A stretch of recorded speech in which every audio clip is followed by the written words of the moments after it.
In a world that can feel pretty divided most of the time, I'm pretty sure we can all agree that time can feel like it's flying by.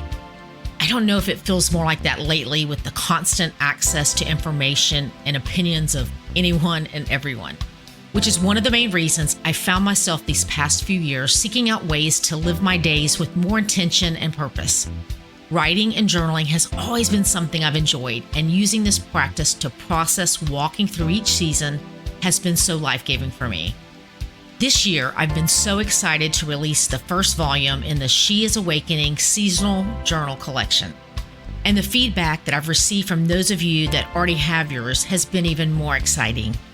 The journal walks you through each season with prompts, original art, and free downloadable thoughts and quotes that you can access with a scan code found in your journal. We've made it available for you in soft and hardcover options. And if you would like to experience one for yourself, you can find ordering information in the show notes or by visiting my website, susanbeth.com.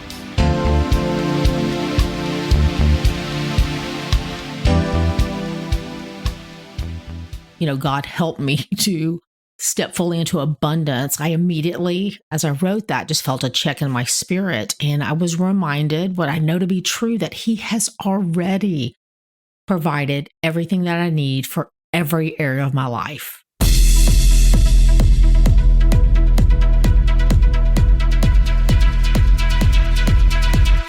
Hi, friend. I'm Susan Beth, and you are listening to the She Is podcast, where we talk about living life intentionally and about trusting that the desires you have deep within you are there for a reason. I believe that the Creator of the universe put those desires within you and that they are pathways to your purpose. My desire is that this would be a space that encourages you to lean in and to hear the whispers of the divine, and that you would be reminded of things that I honestly believe you already know. That you, my friend, are here for a reason.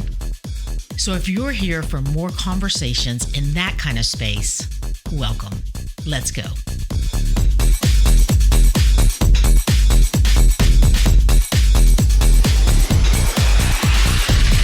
My husband, Ron, has often made the joke that we have been in a never-ending conversation that started over 36 years ago.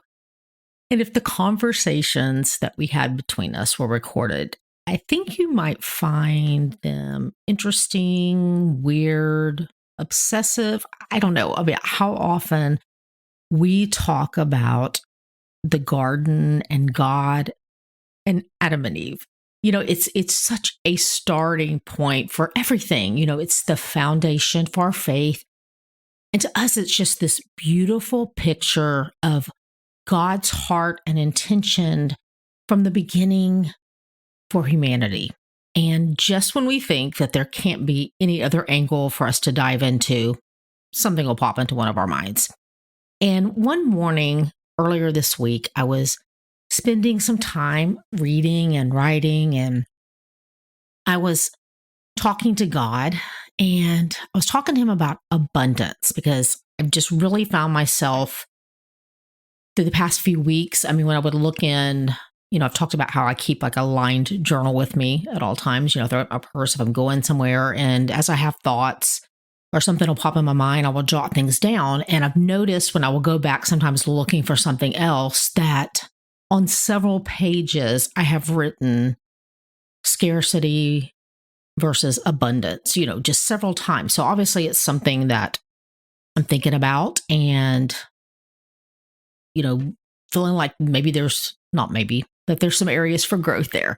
So as I was spending some time, like I said, reading and writing out my prayers like I normally do, I as happens quite frequently, I think I've shared a couple examples before, as I was writing out a prayer about this and said something like, God help me to step fully into abundance, I immediately, as I wrote that, just felt a check in my spirit. And I was reminded what I know to be true, that He has already provided everything that I need for every area of my life. He is abundance. And later I was even thinking about the words of Jesus that are found in John 10:10 that tell us the thief does not come except to steal and to kill and to destroy.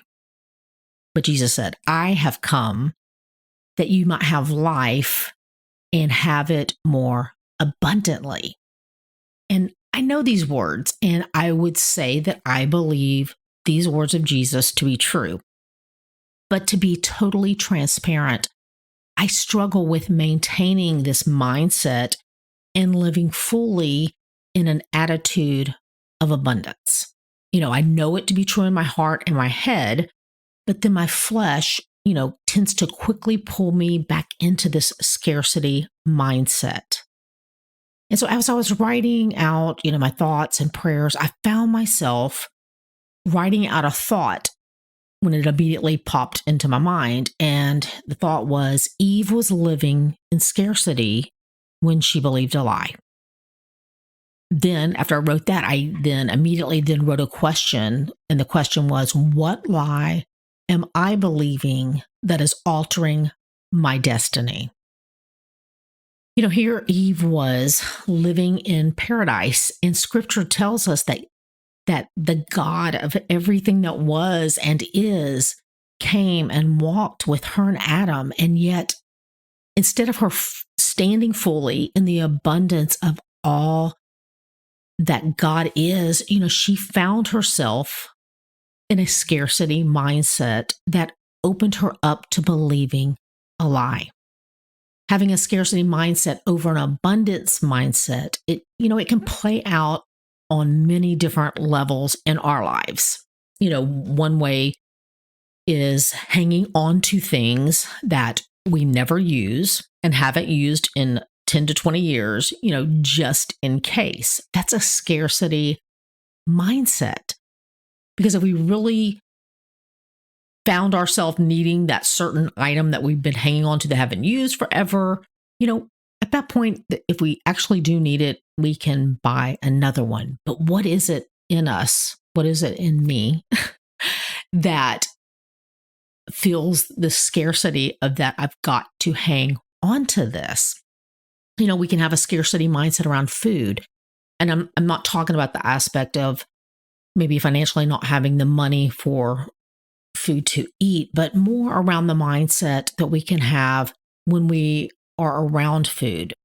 Years ago, a friend of mine that had lost a lot of weight at one point in her life, she told me something that was such an insightful point that I've never forgotten. She said things changed for her in her eating when she changed her mindset while she was eating. Instead of continuing to eat something that she was enjoying so much, past the point of her, being full, she would tell herself, this isn't the last time that you will have the opportunity to eat this. You can have it again. That is such a practical example of choosing to have an abundance mindset over scarcity. Creativity is another area that you could find yourself struggling to live in an abundance mentality. My 2 daughters are the oldest of our 5 children, and for over a decade, they ran a dance studio that had an annual recital at the end of the season. And every year, the choreography and the growth of the dancers exceeded the previous year. And every year, I would just be so moved by the dances and the entire experience. And actually, the recital the last several years was actually renamed to that. It was called The Experience. And in my mind, I would have the thought at the end of the few days, I would have the thought of how can they top this? This was just such a powerful experience. What if the inspiration just isn't there to choreograph such powerful pieces next year? And then the next year would come around, and guess what? It was the best year ever, better than before. You know why? Because we are created to create. And when we show up and we stand in this spirit of abundance, it's like this river that just keeps on flowing out of us, that's never going to run dry, opposed to having a mindset of scarcity that feels desperate and fearful that I can't ever that there's nothing else. That was the best I could do. There's nothing left, where that inspiration came from. I'm thinking about love. Those of you that are parents probably have had these thoughts when you had your first child. You are so in love with this little human that has filled so much space in your heart and your entire life that you just can't even fathom how you could have any more love for another child. Yet you quickly realize that your love expands, as we open our hearts and our lives and allow it to. It just expands. It's like this mystery that really can't be explained. You have the next child and then the next child, and it's just hard to imagine that you even had that question of if you had the capacity to love more. Some of you might be starting week 5 in the summer journal this week, which is called Summer Grace. And grace is this beautiful gift. It's one of the most famous songs, Amazing Grace. It's known and sung by most of the world. I've been in other countries where I couldn't understand the language, but I would recognize the tune. And yet, as familiar as we are with this word grace, it's sometimes hard for us to receive. I think I touched on this in last week's episode, but there's something deep inside of us that continues to struggle to feel like we have to earn grace, that in order for us to receive grace, we have to do something to deserve it, which totally goes against the idea of what it means to give someone a gift. A gift is to be received. We have all been invited to learn and to live in the unforced rhythms of grace. And in Matthew 11, it's such an important word in this invitation. You can't force grace. Grace is a beautiful gift to be received. It's amazing and it's abundant. And I want to ask you today the question that I've been thinking about this week, and that I've been asking God to reveal some answers to me. What lie are you believing that is altering your destiny? I brought up Eve, and I think we can all agree that her choice altered the course of her life. Free will do that for you. But grace will also show up in our choices in all of its abundance and amazingness, and continue to finish what was started in us, detours and all. I think one of the lies that Eve believed is a big one that we continue to struggle with. Us looking to and putting our trust in someone or something over God's voice and truth. He wants to live in and flow through each of our lives uniquely and abundantly, just as He designed or purposed. What lie have you been believing that has you doubting all that He has already provided for you? And you just need to believe it and receive the gift. He is for you, friend, and He is faithful. I love you, and we'll talk soon. Hey, you. Thanks for listening.